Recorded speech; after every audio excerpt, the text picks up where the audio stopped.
अच्छा, एक और अहम चीज़ है जो अगर हम यहाँ पर अगर देखें तो टाइमिंग के बनने के बाद ना, जब एग्जैक्ट पूरी टाइमिंग उसकी पोजीशन और मार्किंग पे आ जाएगी तो आप कैम लूप्स पर नज़र डालें, इस वाली पर और इस वाली पे।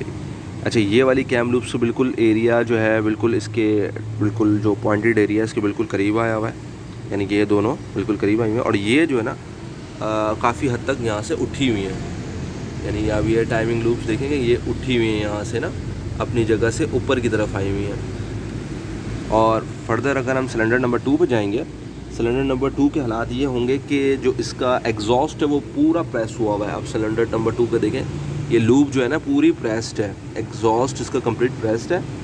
और इसका इनटेक है वो अभी नहीं, अब मतलब उसकी लूप्स जो है वो यहाँ पर आई हुई हैं, ये एरिया पे लूप्स आई हुई हैं, इसकी ऊपर की तरफ उठी हुई हैं।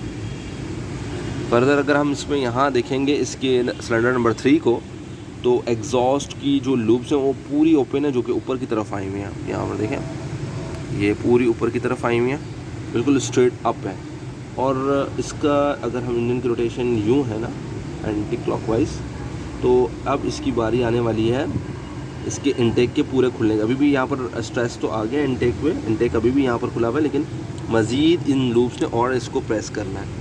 ये देखें, इस लूप्स की तरफ देखें तो आपको आइडिया हो जाएगा यहाँ पर कि इन लूप्स ने मज़ीद प्रेस होना है। सिमिलरली अगर हम इसके चौथे पर आएंगे तो यहाँ डेंसिंग पॉइंट है। ये हमारे हर इंजन की एक साइंस है।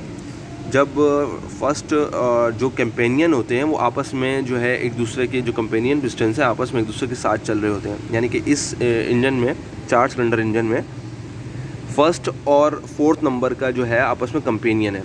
तो ये अगर टॉप पे होगा, यानी कि फर्स्ट वाला टॉप पे होगा तो फोर्थ वाला भी टॉप पे होगा। तो यहाँ डांसिंग पोजीशन, यहाँ डांसिंग पॉइंट आएगा, ये डांसिंग पॉइंट यहाँ पर आएगा। और अगर इंजन जो है वो एंटी क्लॉकवाइज घूम रहेगा होगा तो यहाँ एग्जॉस्ट ख़त्म होके फ़ौरन इनटेक स्टार्ट हो रहा होगा। एग्जॉस्ट ख़त्म, इनटेक स्टार्ट।